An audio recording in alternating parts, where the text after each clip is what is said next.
This will again, in my opinion, depend on the funding, because you see, if you really look at the investment in private sector, it runs in billions of dollars. Now when you look at the total investment, where CGR or public institution, it doesn't come anywhere near it. So how do you compete? So they have certainly edge or advantage, because they are not short of resources. Everything now is automatic. You go and visit their facilities, they are very perfect. So they have very good. So again, the important thing, another thing in this case is also, you can generate a lot of data, but then how to use that data, that ability, if it's not there, then again private sector, again I would say, is very capable of doing all those things. So again, so this is, and then also I think what kind of tools, machinery they can customize, specially made those kind of machines, which can be automatic in doing the work.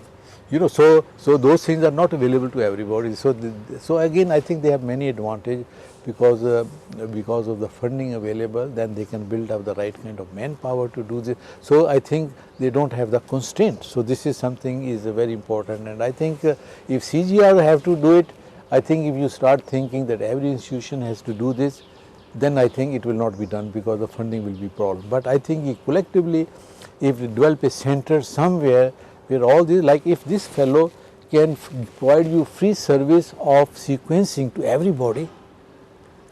So what I am saying is, and with very little resources. So if CGR has to do it, I think they should do it. But I think right now, if you see, the edge of the CGR center is in applied. I mean, say, look at, if you go to India or anywhere places, I think this is the only place where people can get germplasm freely, and then with open pedigrees and everything, which no one shares with them. So I think their strength lies here, but that does not mean that they should be prevented from doing. The relevance, depending on the funding they have. So I think all the new tools, technologies, up to a certain extent, I think they should try to develop and also employ, because the other thing is the training. Who is going to provide training to the youth? And I think this is where CGR centers, again, I know in biotechnology we had a very good MBioNet, Asian Maize Biotechnology Network, and they trained a lot of people.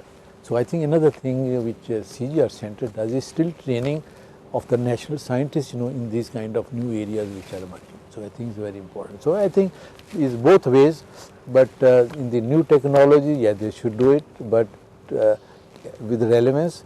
But applied technology is still their strength, because they are the ones who are the custodians of world germplasm. They have been working for it. That is their strength. And also the germplasm, which also will be used in new technologies. I think the centers have that kind of germplasm, so it has some advantage.